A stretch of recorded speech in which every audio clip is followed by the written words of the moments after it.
L'humanité est histoire de récits. Raconter, c'est nous mettre en relation. Nos histoires ont catalysé notre construction collective de sens. Elles ont une fonction structurante et déterminent notre rapport au monde. Ces histoires façonnent la manière dont nous comprenons notre monde, la place que nous y occupons et notre capacité à le changer.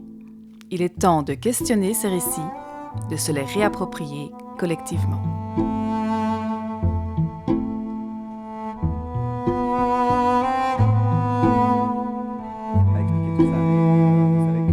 TerraLab travaille principalement sur base d'une approche systémique et aussi en inspiration du vivant. Et dans l'approche systémique, il faut remarquer que la plupart des choses auxquelles on s'intéresse sont plutôt des symptômes et qu'on traite rarement les causes profondes, pour le dire en résumé.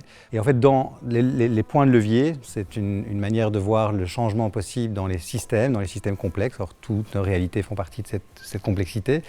Ce qui est le plus puissant, c'est de travailler sur les paradigmes, les croyances, les modèles mentaux. Et cette mise en récit fait partie de ce travail-là. L'humanité est un peuple de récits. Nous avons toujours raconté des histoires et les récits sont des éléments qui structurent nos pensées. En fait, nous racontons des récits en permanence, nous répétons des récits et les récits sont empreints de plein de choses. Et donc, si on ne questionne pas les récits du passé, les récits d'aujourd'hui, on risque de construire des récits pour demain qui ne sont pas très imaginatifs. Or, on a absolument besoin d'imaginaire et de sortir de ce bocal à poissons. On essaye d'améliorer ce bocal plutôt que de s'ouvrir à l'océan et donc à l'imaginaire des possibles pour le futur. On expérimente, on s'approprie le concept de la mise en récit. À travers quelles valeurs, à travers quels mots, quels sont les personnages, les événements, etc. qui sont emblématiques de notre territoire. Comment on raconte chez nous l'arrondissement d'Herviers? Est-ce qu'on le raconte d'abord et si on le raconte comment? C'est vrai qu'on essaye d'agiter un peu l'arrondissement de Verviers autour de l'intérêt de le mettre en récit, là où d'aucuns nous disent l'arrondissement de Verviers, c'est pas une réalité, il n'y a pas d'identité, comment emmener un territoire aussi hétérogène, avec autant de différences.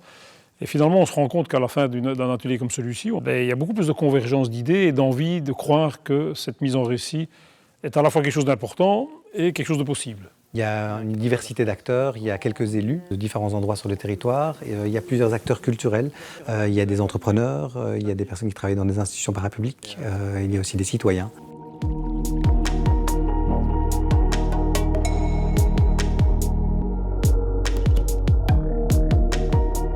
On doit quand même vouloir travailler ensemble, les communes de la Veste par exemple, en termes d'inondation. Je crois quand même qu'il faut se mettre à un moment donné autour d'une table, les bourgmestres, les échevins, les collèges respectifs, qu'est-ce qu'on veut faire ensemble de tout ce qui a été amené comme étude et sortir de ce côté patriarcat où chaque bourgmestre se croit le maître de sa commune et c'est ça qui coince quand même. J'étais présidente de la conférence des bourgmestres puisqu'on a une présidence tournante et je vois bien que les gens sont ensemble, les élus sont là ensemble parce qu'il y a une structure qui le permet. Mais finalement, on ne partage pas vraiment une vision commune et on devrait beaucoup plus travailler sur le récit qu'on veut pour notre territoire.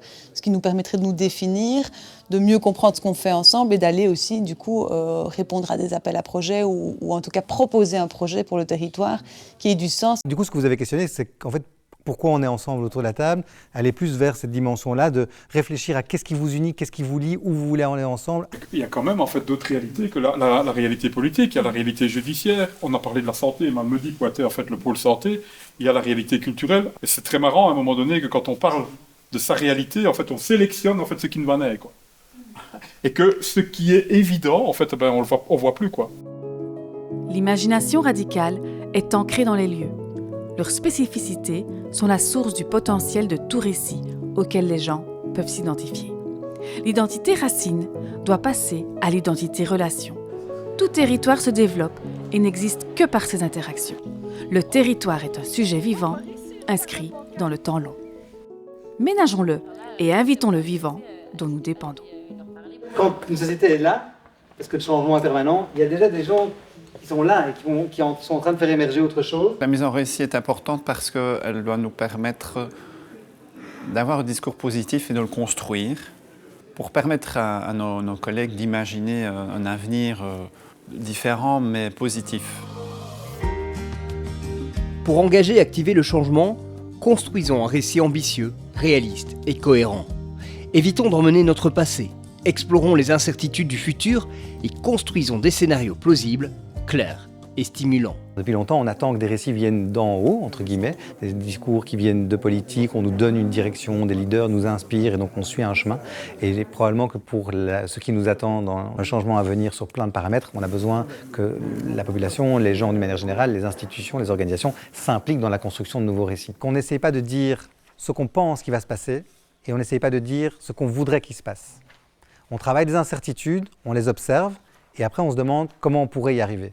Mais en 2035, si cette situation est celle-là, le développement de petits noyaux d'habitat ou de plus gros noyaux d'habitat un peu partout sur l'arrondissement de Verviers va rendre assez utopique, du coup, là, le retour au centre-ville d'habitants à Verviers. C'est plutôt le scénario d'un éparpillement qu'on va voir. Hein. La mise en récit nous permet de changer notre analyse, d'avoir un autre prisme, un autre regard et de se dire qu'il y a des solutions qui sont à notre portée et qu'on n'avait pas encore vues. Donc cette mise en récit est finalement un outil. Oui, c'est très interpellant. Ça veut dire que pour l'instant, c'est le bordel. Si tu parles de ressenti, tu dis, tiens, on vit avec des politiques qui font quoi? Et alors, il faut que j'imagine des politiques qui font autre chose. Mais ça veut dire que ce n'est pas les mêmes personnes. Une fois ces scénarios envisagés, interrogeons notre posture transformative. Sur quoi pouvons-nous agir? Cela nécessite notamment d'identifier et de créer des réseaux d'acteurs. Ensemble, avec courage et volontarisme, ils construiront des stratégies d'action et de récit. Cette journée est effectivement le résultat d'un chemin qui a commencé il y a quasiment 1 an, où on a commencé à questionner en fait la mise en récit comme levier stratégique de changement systémique. Et donc on a organisé des ateliers sur différents territoires, on a aussi organisé des formations, des soirées de formation, information pour mettre en réflexion de manière plus analytique la manière dont on construit les récits. C'est un endroit à la fois d'échange, d'apprentissage et où on resitue un peu les choses dans une autre perspective. Qui sommes-nous? D'où venons-nous?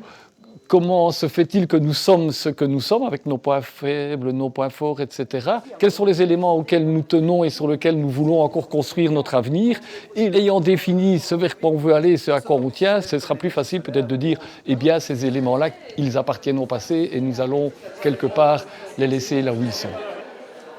On leur sème une graine dans leur réflexion pour qu'ils s'approprient les outils qu'on leur propose et qu'ils les déclinent à leur manière envers leur public cible. Fatalement, ils vont apporter un discours différent et une couleur différente au langage qu'ils utilisent et aux mots qu'ils utilisent, ce qui permettra progressivement de faire converger l'ensemble du territoire vers une manière de fonctionner, de mettre en récit ce territoire, récit avec S, hein. Il n'y a pas qu'un récit, il y a des récits, et progressivement aussi les emmener vers une vision d'un destin commun.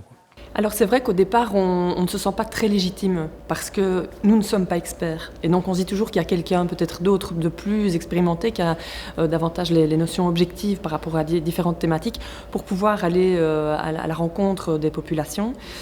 Et puis voilà, en discutant, on se rend compte que oui, effectivement, ces attentes, elles sont là et que notre rôle au quotidien, c'est de concerner les populations. Donc c'est vrai qu'on a peut-être un peu plus cette faculté de vulgariser certaines choses, de se dire voilà, par quelles actions est-ce qu'on pourra concerner nos publics, les jeunes, aussi les écoles. Visons la multiplicité des récits de changement, en invitant les citoyens et les citoyennes à construire le leur, en cherchant à les mailler et les relier comme source de rassemblement vers une direction commune. Ce qui me marque le plus ici, c'est de pouvoir échanger alors qu'on n'est pas tous du même réseau et de pouvoir échanger sur un même ton, d'humain à humain. On arrive à la conclusion que quand on est entre personnes qui sont conscientes des enjeux, on peut avancer beaucoup plus vite parce qu'on a justement peut-être la conscience des valeurs communes, même si on est d'horizons différents. On doit s'autoriser l'expérimentation et qui dit expérimentation dit essai-erreur et parfois on rate. Trop souvent, dans les évaluations aujourd'hui, le raté est mis de côté. Et donc les personnes qui ont vécu l'échec également. Comment emmener dans une dynamique constructive, positive et donner envie aux gens d'y aller si on les met de côté parce qu'ils ont vécu quelque chose de négatif a priori? Et pourquoi ne pas prendre en compte les enseignements du raté? La mise en récit, c'est un moyen justement de remettre à sa juste place les vertus de l'échec.